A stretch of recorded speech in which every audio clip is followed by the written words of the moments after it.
লালমনিরহাটের পাটগ্রাম উপজেলায় দহগ্রাম সীমান্তে শূন্য রেখায় কাঁটাতারের ২ কিলোমিটার জায়গায় বেড়া দেওয়ার পর বিজিবি বিএসএফের মধ্যে উত্তেজনা দেখা দেয়। এর কয়েকদিন পর পরিস্থিতি স্বাভাবিক হওয়ার ৬ দিন পর এবার বোতল ঝুলিয়ে দিল বিএসএফ। এতে বিজিবি বাধা দিলে তারা বাধাকে উপেক্ষা করে বোতল ঝুলাতে থাকে। এতে গ্রামবাসীর মাঝে আবারও আতঙ্ক দেখা দিয়েছে। আজ বুধবার সকালে দহগ্রাম সীমান্তের সরকার পাড়ার এলাকায় বাংলাদেশ ভারত প্রধান ৪১ নং পিলার এলাকায় ভারতীয় বিএসএফ খালি বোতল ঝুলিয়ে দেয়।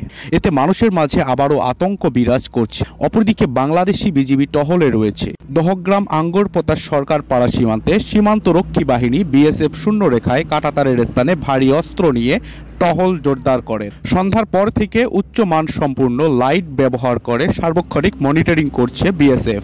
এর আগে গত শুক্রবার সকাল থেকে আন্তর্জাতিক আইন অমান্য করে শূন্যরেখায় বাংলাদেশ ভারত প্রধান পিলার, উপপিলার ৩৭ থেকে ৪৭ নম্বর পিলারের প্রায় ২ কিলোমিটারের মধ্যে ভারতীয় বিএসএফ লোহার অ্যাঙ্গেল দিয়ে তৈরি খুঁটির মধ্যে প্রায় ৪ ফুট উঁচু কাঁটাতারের বেড়া স্থাপন করে।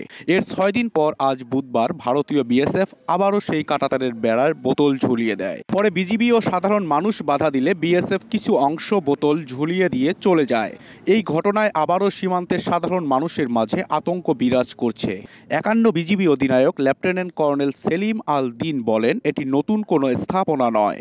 বেড়াটি প্রোটেকশনের জন্যই তারা বোতল ঝুলিয়ে দিয়েছে। যদি কেউ রাতের আধারে বেড়া তুলে নিয়ে যায়, সেজন্য তারা শূন্য রেখায় বেড়া দিয়েই নিজেই টেনশনে আছে। তাই তারা এই প্রোটেকশনটি ব্যবহার করছেন।